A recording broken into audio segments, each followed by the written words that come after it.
The power game of Europe's 6 languages. You think you're learning a language? You're actually learning a history of conquest. Dear viewers, have you ever wondered, after all this time together, what my native language is? My native languages are English, but the second foreign language I truly love and have been diligently learning is French. Why French? Ever since I first went to Paris as a child, the culture, art, romance, and sense of freedom of France have deeply attracted me.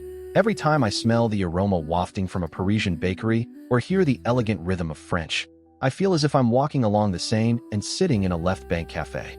But have you ever thought, the romantic French we hear today was spoken by less than 12% of the French people just over 100 years ago?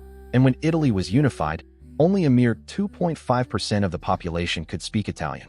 How did a language go from a rustic local dialect to the soul of a nation?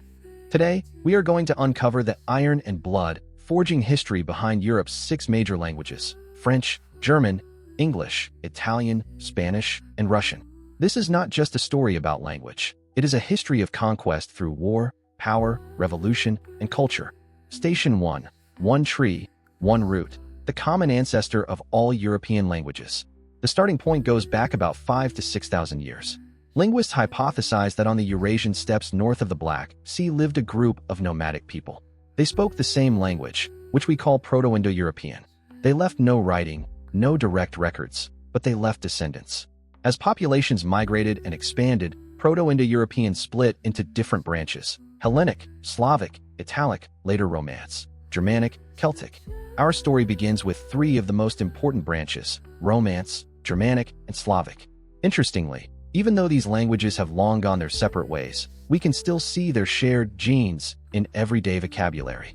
For example, father, English, fada, German, père, French, padre, Italian and Spanish, and Russian, otec, otets, all derive from the Proto-Indo-European root *ph2tr.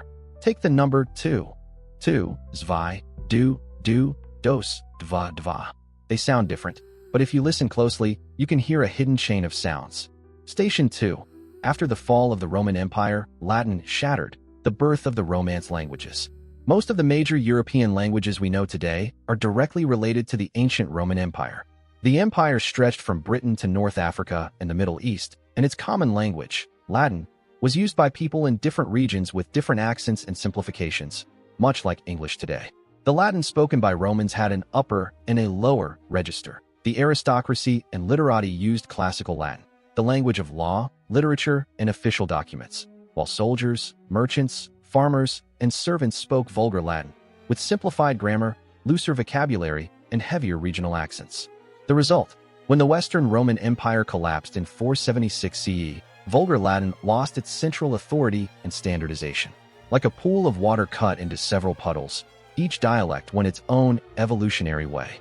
After the empire fell, the political map fragmented, and the various Vulgar Latin dialects lost contact with one another, beginning independent development. In 813 CE, Charlemagne convened a church council at Tours, formally requiring clergy to preach in local languages rather than standard Latin. This was the first official recognition of dialects and marked the Romance language's emergence on the historical stage. By the 9th century, these independent dialects had developed distinct characteristics. One of the earliest written Romance documents is the Odes of Strasbourg, 842 CE. Charles the Bald and Louis the German wrote a political alliance in the Vulgar Latin of Gaul, which was the prototype of Old French. This was the first time a Romance language was recorded as an independent written language. Italy, at the heart of the Roman Empire, retained the deepest Latin roots with the least change. Today's Italian preserves the most vowel structures and original vocabulary, with clear pronunciation and relatively regular grammar. Moreover, the formation of modern Italian is closely tied to the literary giant Dante. His Divine Comedy was written in the Florentine dialect, and as its influence spread across the Italian peninsula, Florentine gradually became the standard basis of Italian. Spanish took a different path. After Romanization, the Iberian Peninsula was ruled by the Visigoths and then the Moors. Arabic has had a significant influence on Spanish, with over 4,000 Spanish words derived from Arabic. For example, alfombra, carpet, almohada, pillow, oyala, hopefully. Their prefix al-dash is a trace of Arabic. But after the Moors were expelled from the peninsula, Castilian dialect became the standard basis of Spanish and spread to Latin America through colonial expansion. French is the most variable of all the Romance languages. Before the Roman conquest, Gaul was inhabited by Celts, whose pronunciation habits influenced the later evolution of Latin. Later, the Frankish Germanic tribes conquered Gaul and brought Germanic phonological features. As a result, French underwent dramatic sound changes. Many final consonants stopped being pronounced, nasal vowels developed, and its grammar deviated more from Latin than Italian or Spanish. To use an analogy, if Latin is the grandfather, Spanish is the obedient eldest son who faithfully pronounces every sound. Italian is the youngest son who most resembles the grandfather. French is the rebellious brother whose accent was changed most by various neighbors. Station 3. The Germanic language family, the tough guys from Scandinavia. Now we turn to another European language family, Germanic. It originated on the Scandinavian peninsula and later spread to northern, western, and central Europe with the migration of Germanic tribes. One of the oldest features of the Germanic languages is Grimm's Law.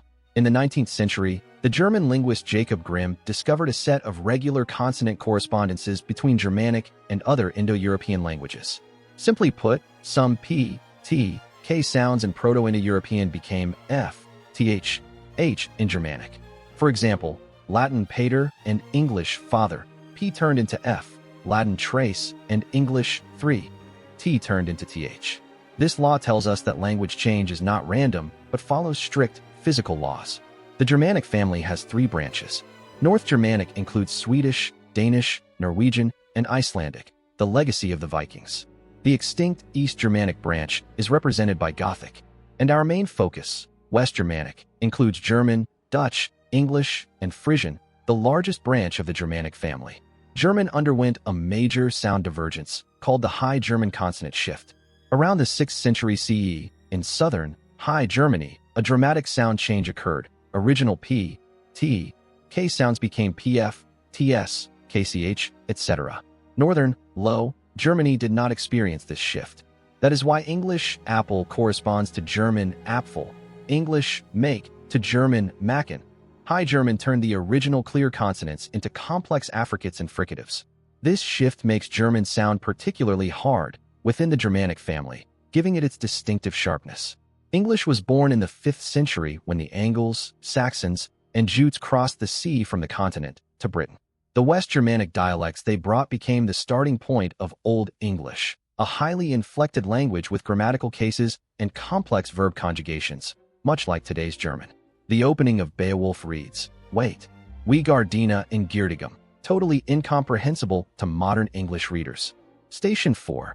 Linguistic, genetic recombination, the Norman Conquest, and English's hybridization. Old English evolved on its own for 600 years, and then an event that completely changed the fate of English occurred, the Norman Conquest of 1066. William, Duke of Normandy, crossed the English Channel, defeated King Harold at the Battle of Hastings, and was crowned King of England. For the next 300 years, the English court and aristocracy spoke Norman French. The church and academia used Latin, while the common people, 90% of the population, still spoke English. French reigned supreme for 333 years. Oxford and Cambridge even banned the use of English. This was a classic diglossia situation. The ruling class spoke French, the ruled spoke English. Then a long fusion reaction took place between the two languages. French poured a massive number of new words into English, especially in government, law, military, fashion, and gastronomy. For example, government, parliament, justice, all come from French. A vivid example, the live animal is pig, English native, but the meat on the table is pork, from French pork. Live cow gives beef, from French beef. Because the farmers who slaughtered the animals spoke English, while the nobles who sat at the table to eat the meat spoke French. The result of this linguistic, genetic recombination is that modern English vocabulary roughly follows a 3-layer structure. About 30% from Old English, core words like basic verbs, articles, prepositions. About 40% from French, and about 20% from Latin. The remainder comes from Old Norse and other languages.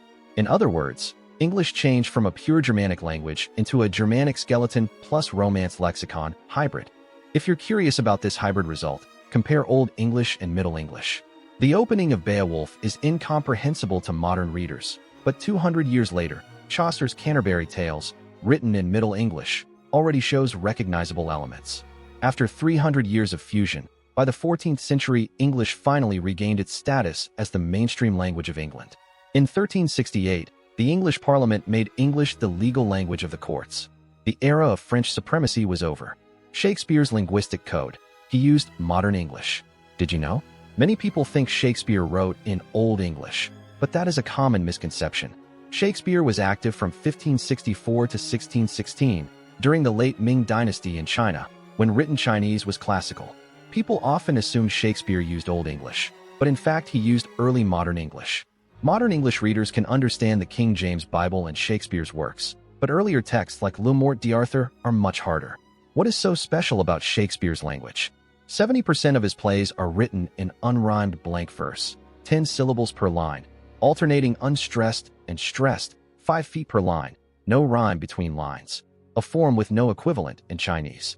Shakespeare is important not only because he wrote great dramas, but because he lived at a critical moment when English was transitioning from a crude dialect to a mature literary language.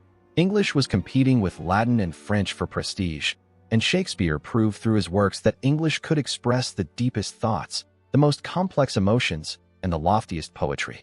He was not a passive recorder, but an active creator, by some counts. He invented over 1,700 new words and phrases, many still in use today. With his pen, a playwright directly participated in the war of the English language. Fun fact, after the Norman Conquest, Henry IV was the first English king whose mother tongue was English, crowned in 1399.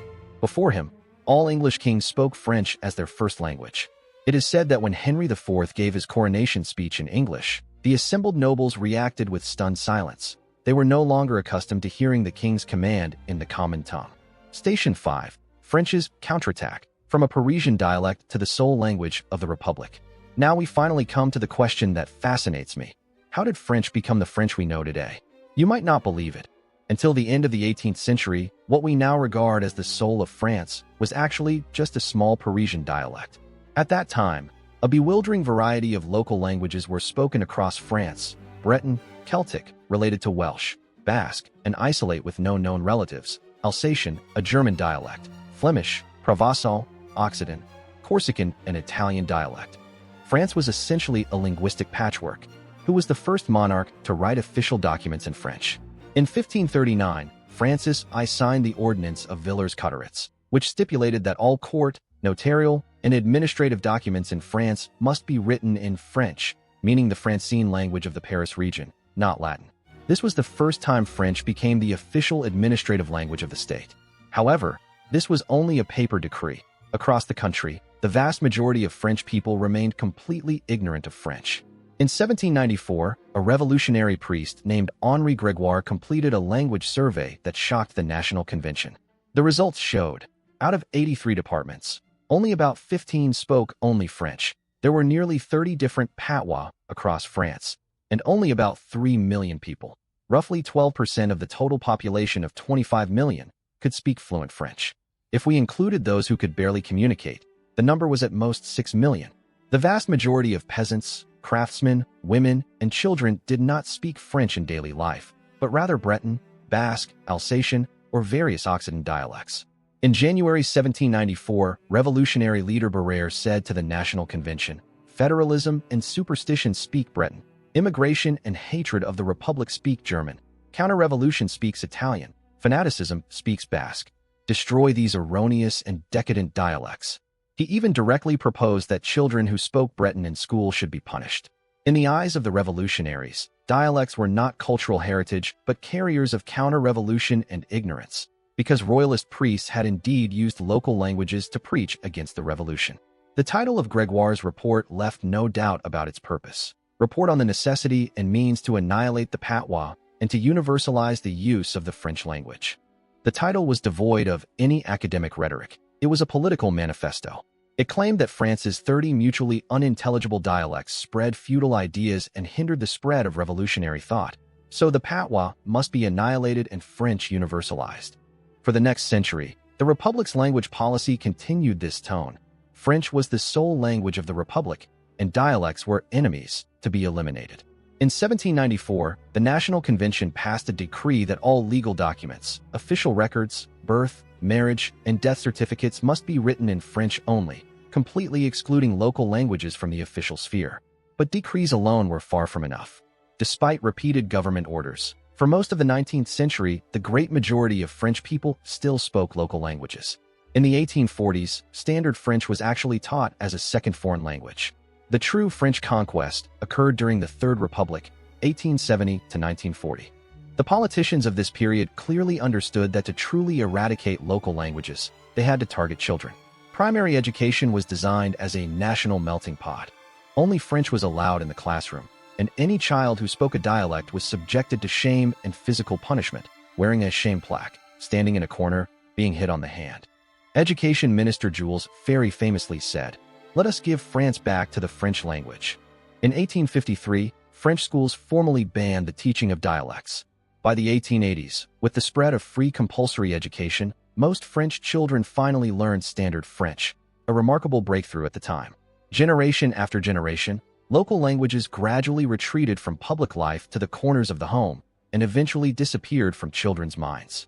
Britain suffered the most. Brittany was the last stronghold of Celtic civilization on the European continent, and the only region of metropolitan France where a Celtic language was spoken. In 1806, over 1 million Bretons spoke Breton as their mother tongue, accounting for more than 80% of the local population. By the early 20th century, that proportion had plummeted to less than 50%. Today, only about 200,000 Bretons can still speak the language fluently, from 80% to 10%. That is a form of cultural cleansing, legally sanctioned, and it happened within a 2-hour train ride from Paris. Victor Hugo and the literary power of French, a writer's linguistic weapon. Returning to the language that fascinates me, French. The greatest French writer of the 19th century, Victor Hugo, is often called the Shakespeare of France. His Notre Dame de Paris, Les Miserables, and 93 still occupy a monumental place in world literature. He was extraordinarily prolific. The manuscript fee alone for 93 was 70,000 francs. Hugo's significance is not only literary. Through his own creative work, he injected profound cultural capital into the standard language that the state was promoting, for without great literature, there is no great language. He not only wrote in French, but also fought to protect authors' rights. When writers around the world suffered from rampant piracy, Hugo actively advocated for international copyright protection. He personally presided over the 1878 International Literary Congress in Paris and delivered a keynote speech calling for an international copyright system, attracting worldwide attention. Under his impetus, the Berne Convention for the Protection of Literary and Artistic Works was concluded in 1886, with the original text in French. Hugo, the Shakespeare of France, declared to the world, "French texts need protection, and French literature deserves respect." The Song of Roland, circa 1100, one of the most important works of French literature, is an epic poem in Old French celebrating Charlemagne's Knight Roland. It proves that the French had an outstanding literary tradition from early on. The Napoleonic Code, 1804, was one of the first civil codes on the European continent to be promulgated in French rather than Latin, laying the foundation of modern civil law and marking French as the most influential legal language in Europe. Thus, after nearly a century of systematic cleansing, French finally rose from a Parisian dialect to the sole legitimate national language of France. France was the first country in Europe to achieve linguistic standardization and unification, but the cost was heavy. Dozens of ancient local languages were permanently driven into the abyss of endangerment. Only in 1992 did France finally incorporate into its constitution the clause, "The language of the Republic is French," almost 200 years after Grégoire's report. Station 6. Italians 0 start. Only 2.5% spoke Italian at unification. If France took centuries to impose one dialect on the nation, Italy's situation was even more extreme. When the country was formally unified in 1861, so-called Italian existed only in literary books and on the paper of the elite. Research by the renowned Italian linguist Tullio de Maro shows that at the time of Italian unification in 1861, only 2.5% of the country's population could speak Standard Italian. Even more shocking, the new King Victor Emmanuel II and the first Prime Minister Camillo Benso, Count of Cavour, did not speak Italian well. They habitually used French or the Piedmontese dialect in daily communication. Scholars estimate that the upper limit of those who could speak Standard Italian was no more than 12%. The vast majority spoke only their local dialects, which were wildly different. Sicilians could not understand Piedmontese, and Venetians could not understand Calabrian. Why? Because before unification, the Italian peninsula had been divided for over 1,300 years, from the fall of the Western Roman Empire, 476 CE, to Italian unification, 1861. The land was ruled successively by the Ostrogoths, Lombards, Byzantines, Franks, Normans, Spaniards, Austrians, and the Papal States. No central authority ever imposed a unified language. What language did Italy's literary giants write in? Dante's Divine Comedy, circa 1320, was written in the Florentine dialect. He deliberately avoided Latin and chose the vernacular. This decision was epoch-making. He proved that a local language could express sublime and profound content. Petrarch's sonnets and Boccaccio's Decameron also used Florentine. These three crowns of Italian literature laid the foundation of modern Italian. Yet for the next 500 years, Italian remained on paper, read by intellectuals and aristocrats, but almost never spoken by ordinary people. What was the first legal document written entirely in Italian? Before unification, each state used different languages. The Kingdom of Sardinia, the driver of unification, used a mix of French and Italian. The Papal States used Latin and Italian dialects. The Kingdom of the Two Sicilies used Neapolitan and Spanish. After unification, the new government faced a thorny problem: how to create a common national language. The famous writer Alessandro Manzoni, author of The Betrothed, was appointed head of the Italian Language Unification Committee. He proposed a far-reaching idea. The new national language should not be based on the old literary Italian, but on the living language of the contemporary Florentine bourgeoisie. The Florentine dialect is spoken by ordinary people. Manzoni believed that France's success in building national identity lay in making the Parisian dialect the national common language. His proposal was ultimately adopted by the Italian government. But with a standard set, how to spread it?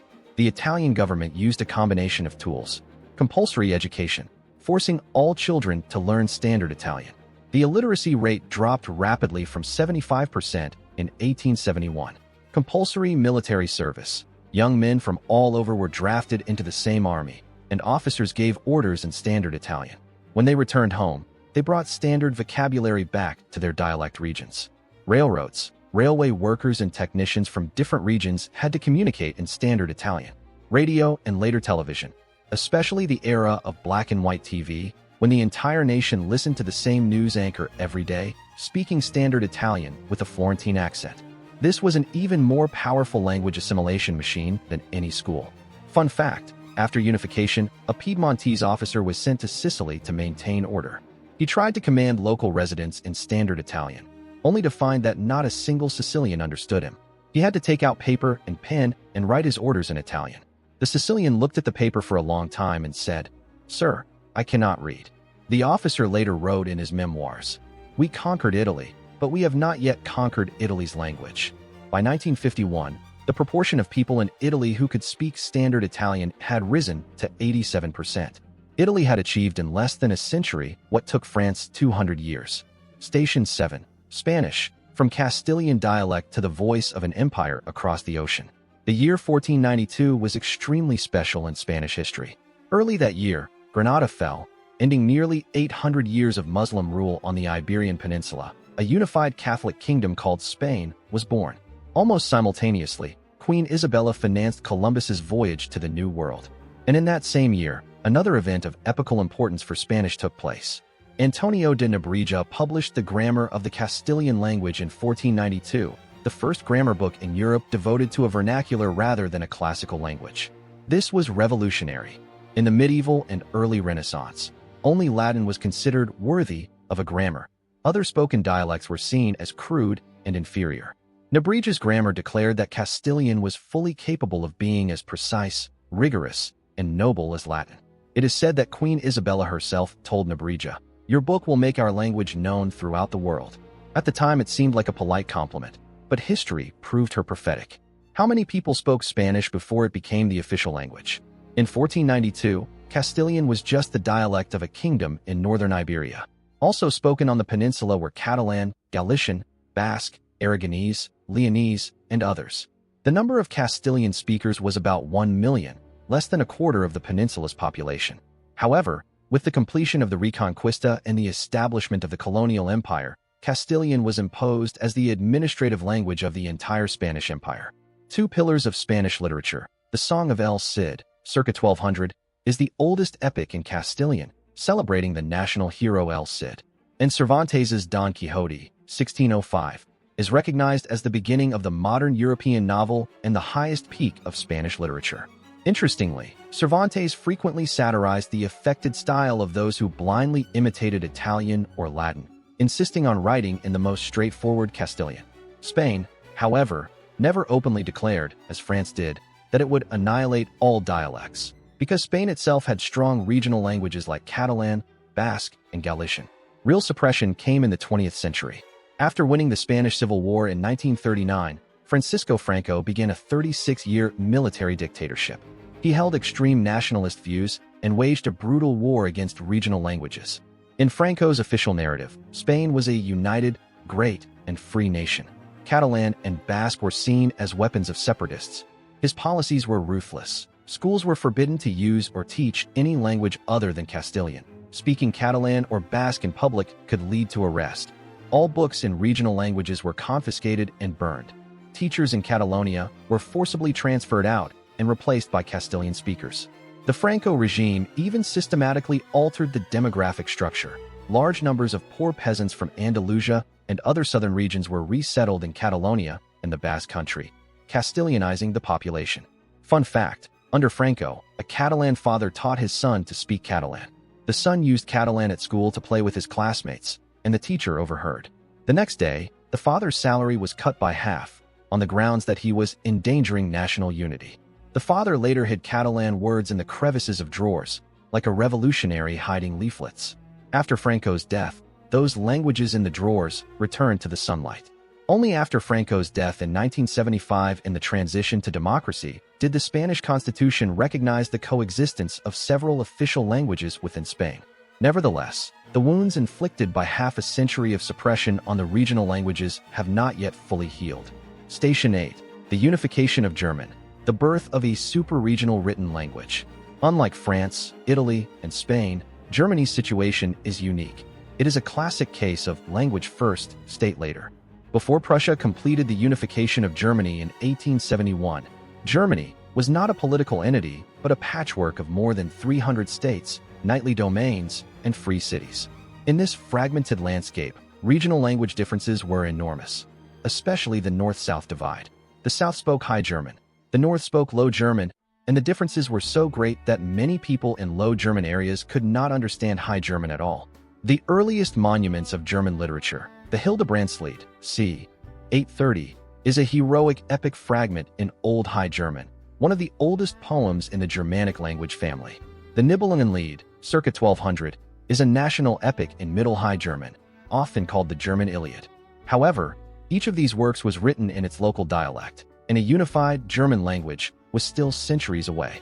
The unification of the German language owes an enormous debt to a 16th century theologian, Martin Luther.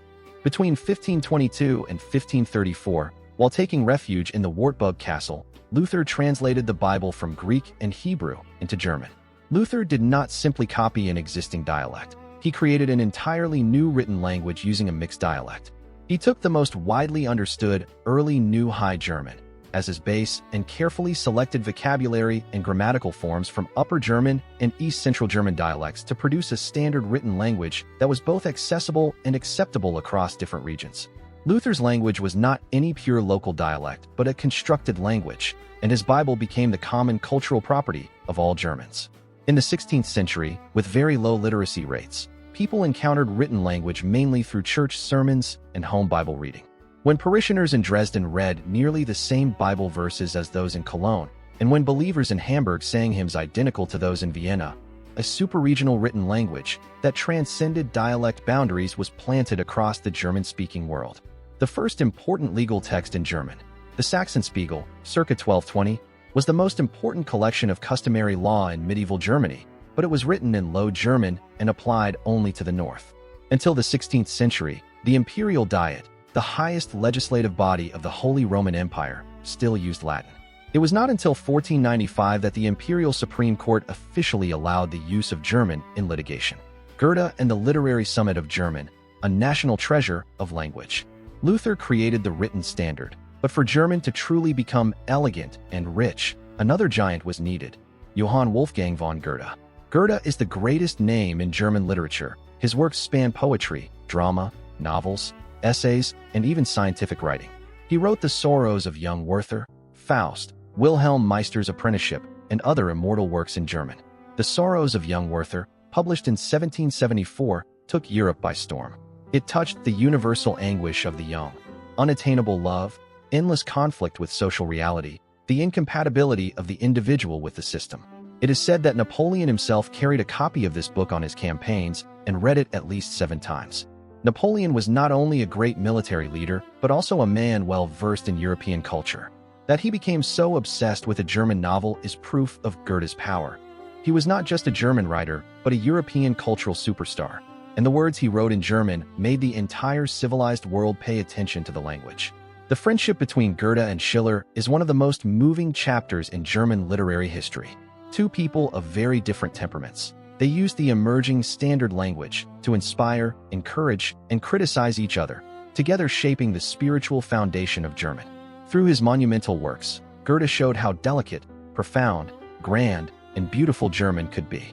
When Goethe wrote in German, "If you want to love your own value, you must give value to the world," he was telling all of Europe that German was not just a communication tool, but a language capable of carrying philosophy and poetry. Fun fact: when Martin Luther translated the Bible, he once went to the meat market in Leipzig to do research on how to translate a particular word for entrails. Luther said, "I do not ask Latin or Greek, but the mother in the home, the children on the street, the ordinary man at the market." His Common People's Bible ultimately sold 100,000 copies, a staggering number in the 16th century. Through that book, Luther not only reformed religion, but also created a new German language. Nevertheless, the unification of the written language was far from the unification of the spoken language. Until 1800, Standard German was still almost exclusively a written language. For most Northern Germans who spoke Low German, learning to pronounce Standard German was like learning a foreign language. Still, Standard German was firmly established as a common written communication tool. When the German Empire was founded in 1871, the Prussian-dominated compulsory education system spread Standard German as the sole legitimate language of instruction across every school desk. New railway networks and military conscription forced people from different dialect regions to communicate. After a century of policy, Low German has largely disappeared or become endangered in most of northern Germany, replaced by Standard German. Meanwhile, the accents of Baden-Württemberg and other southern regions were promoted as the most correct Standard German pronunciation. Station 9, Russian, from Kiev and Rus to the Slavic unifying language of an empire. Finally, we come to the giant of Eastern Europe, Russian. Russian belongs to the Slavic branch of the Indo-European family, closely related to Ukrainian, Belarusian, Polish, Czech, and others. Its story is different from France's annihilation of dialects or Germany's written first, spoken later. It is a grand drama that played out over centuries, involving Orthodox Christianity, imperial expansion, and Soviet-era forced promotion. Origins of Russian. From Old East Slavic to the baptism of Rus. The Slavic languages also originated as a branch of Proto-Indo-European. Around the 6th century CE, Slavic tribes migrated en masse, splitting into Western, Southern, and Eastern branches. The East Slavs are the ancestors of today's Russians, Ukrainians, and Belarusians. In 988 CE, Grand Prince Vladimir of Kiev and Rus accepted Orthodox Christianity, the baptism of Rus. With Christianity came Church Slavonic, a written language created by the Greek missionaries Cyril and Methodius based on a South Slavic dialect. Church Slavonic became the sole written language for religious, literary, and legal purposes in Kiev and Rus. Old East Slavic remained the spoken vernacular across the various principalities. This situation was similar to the relationship between Latin and vernaculars in Western Europe. The elite used Church Slavonic, the common people spoke local dialects. Mongol rule and the rise of Moscow. In the 13th century, the Mongol Golden Horde conquered Rus.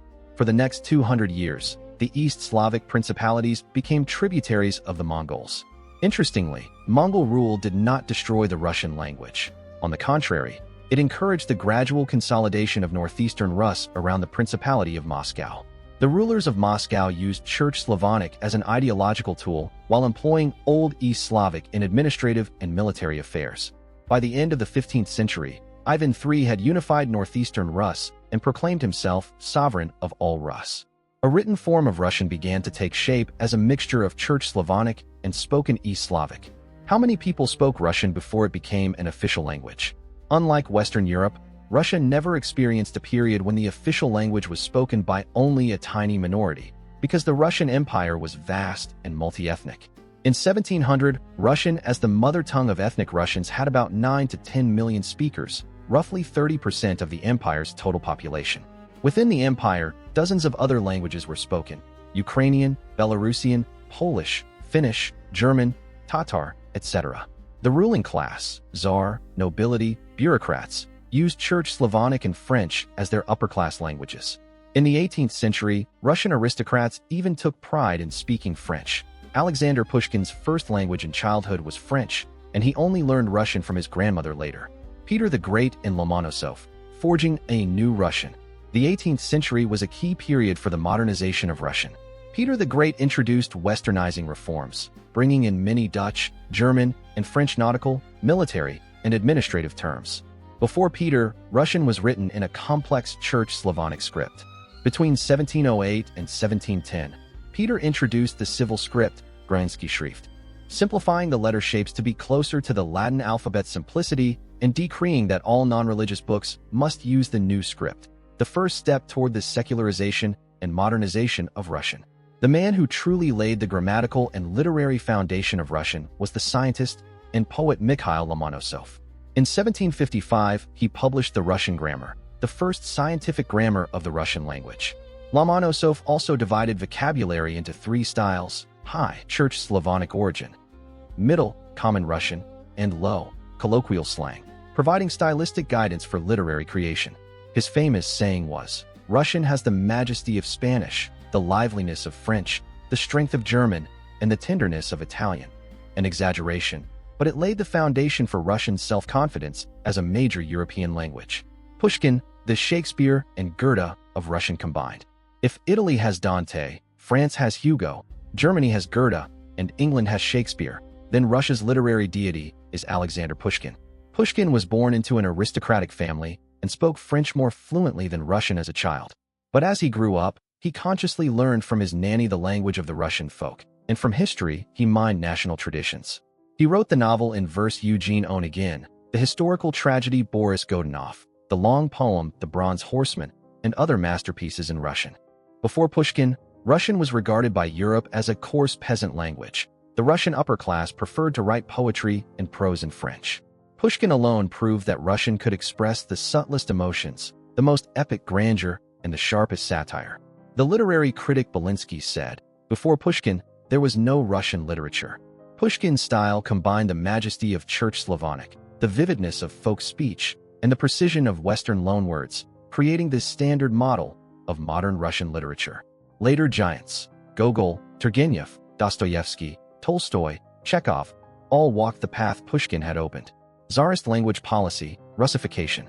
In the 19th century, the Tsarist state pursued a policy of Russification, forcing Russian as the official administrative language in minority regions such as Poland, Finland, the Baltic provinces, the Caucasus, and Central Asia, while suppressing Ukrainian, Polish, and others. However, these policies were never as extreme as France's annihilation of dialects. The empire was too vast, and its administrative capacity too limited, so many remote areas kept their own languages. After the Polish uprising of 1863, the Russian government cracked down harshly on Polish, Lithuanian, and Ukrainian, but never succeeded in wiping them out completely. Soviet era, from language development to Russian bullying. After the October Revolution of 1917, the early Soviet regime pursued national self-determination and language equality, creating written languages for many minorities and spreading literacy. But in the 1930s, Stalin re-emphasized Russian as the priority language. In 1938, Russian became a compulsory subject in all schools across the USSR. In 1958, the Soviet government allowed minority schools to choose their language of instruction voluntarily, but Russian remained mandatory. A truly massive wave of Russification took place during the Brezhnev era, 1964 to 1982. The Soviet government called Russian the second mother tongue and forced all non-Russian nationalities to learn it. Speaking a minority language in public was often met with discrimination. Many children in Ukrainian, Belarusian, and Central Asian families were forced to abandon their mother tongues in school and use Russian. According to the 1989 Soviet census, over 250 million people claimed to speak fluent Russian, of whom more than 100 million were non-Russians. However, this forced assimilation also sowed the seeds of ethnic hatred. After the collapse of the USSR, Russians' retreat and resurgence. After the Soviet Union collapsed in 1991, the former republics pursued de-Russification, establishing their own national languages as the sole official languages and restricting Russian. For example, in the 1990s, Ukraine made Ukrainian the sole official language, and Russian quickly diminished in schools. After the 2014 Crimean crisis, however, Russia renewed its efforts to promote Russian abroad. Today, Russian remains one of the 6 official languages of the United Nations, official in Russia, Belarus, Kazakhstan, and Kyrgyzstan, and widely used in Ukraine, Moldova, and other countries. Fun fact: Pushkin had a great-grandfather of African origin, Abram Ganibal, who was adopted by Peter the Great and sent to study in France. Ganibal later became a general in the Russian army. Pushkin wrote about this story in The Blackamoor of Peter the Great. A poet who thought in French, wrote in Russian, and had African blood became the father of Russian literature. That in itself shows that language unites a nation more than blood. The unique alphabet of Russian, the legend of the Cyrillic script. Russian uses the Cyrillic alphabet, which originated from the Glagolitic script created in the 9th century by the Byzantine missionaries Saints Cyril and Methodius for translating the Bible. Later, in Bulgaria, it evolved into the Cyrillic alphabet. According to a widely told legend, the original Cyrillic alphabet had 43 letters, each corresponding to Greek letters or specific Slavic sounds. After Peter the Great's simplification, the Russian Cyrillic alphabet became the 33 letters used today. Worth noting, compared with the Latin alphabet, the Cyrillic letters for consonants such as s, sa, sha give Russian a rough and unique auditory texture, making it sound harder than the Romance languages. Final station: a net forged from blood, fire, and iron. Let us return to the original questions. How did French, German, English, Italian, Spanish, and Russian differentiate and form? And how did they go from marginal dialects to national languages? They all started from the same source, Proto-Indo-European. Over thousands of years of migration and the rise and fall of empires, they split into 3 major branches: Romance, Germanic, and Slavic. Then, at specific historical moments, as nation-states arose, a once peripheral dialect was selected and, through war, law, education, railways, and screens, was forcibly imposed across the nation by state machinery. French, the counterattack of the Parisian dialect. From 12% coverage, through the decrees of Francis I, the terror of the Revolution, and the school teachers of the Third Republic, it annihilated dozens of dialects like Breton and became the sole language of France. Its weapons were the Ordinance of Villers-Cotterets, the Napoleonic Code, and Jules Ferry's schools. Victor Hugo, with his literary works and international influence, declared to the world the value and dignity of the French language. Italian, the coronation of the Florentine dialect. From 2.5% coverage, through Manzoni's language committee, compulsory military service, and television announcers, it unified the peninsula within a generation. Dante's Divine Comedy was its spiritual banner. Spanish, the expedition of Castilian. Through Nebrege's grammar book and colonial expansion, it went global, and under Franco's iron fist, it crushed Catalan and Basque. The Song of El Cid and Cervantes's Don Quixote are its literary monuments. German, the spread of Luther's artificial written language. Using a mixed dialect, Luther created a common written culture, and then Prussia's army and schools forced it into the mouths of Northerners. The Nibelungenlied and Luther's Bible are its soul, while Goethe crowned German literature with his genius. English, the accidental success of hybrid genes and colonial expansion. From the Germanic base of Anglo-Saxon, it absorbed Old Norse, French, and Latin, then hitched a ride on the British Empire and the United States to become the global lingua franca. Chaucer, Shakespeare, and the King James Bible are its cornerstones. Russian, a triple forging of orthodoxy, imperial expansion, and literary genius. From Church Slavonic in Chivan Rus, through Peter the Great's secularization, to Pushkin's creation of modern literary Russian, and finally the Soviet machine's force spread across the entire Soviet space. Pushkin, Tolstoy, Dostoevsky wrote the deepest chapters of world literature in Russian, making it the lingua franca of the Slavic world. The story of these 6 languages teaches us one truth. Language is never a product of nature, it is a product of power. Which dialect a country chooses as its standard language is not decided by linguistics, but by who controls the army, the courts, the schools, and the treasury. For a language to truly stand up, it needs not only decrees and guns, but also the pens of great writers. Great writers transform a dialect into literature, and literature into the soul of a nation.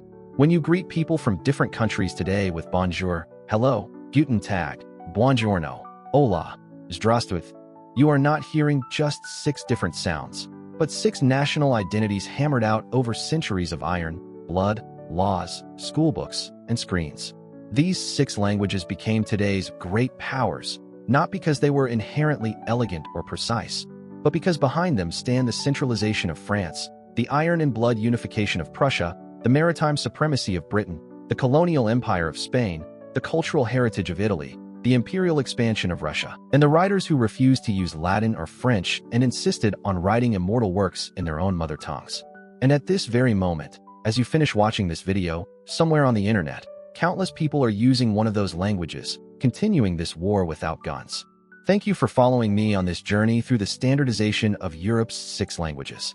By language we see civilization, by genes we know kinship. I am Lawrence Stardust. See you next time.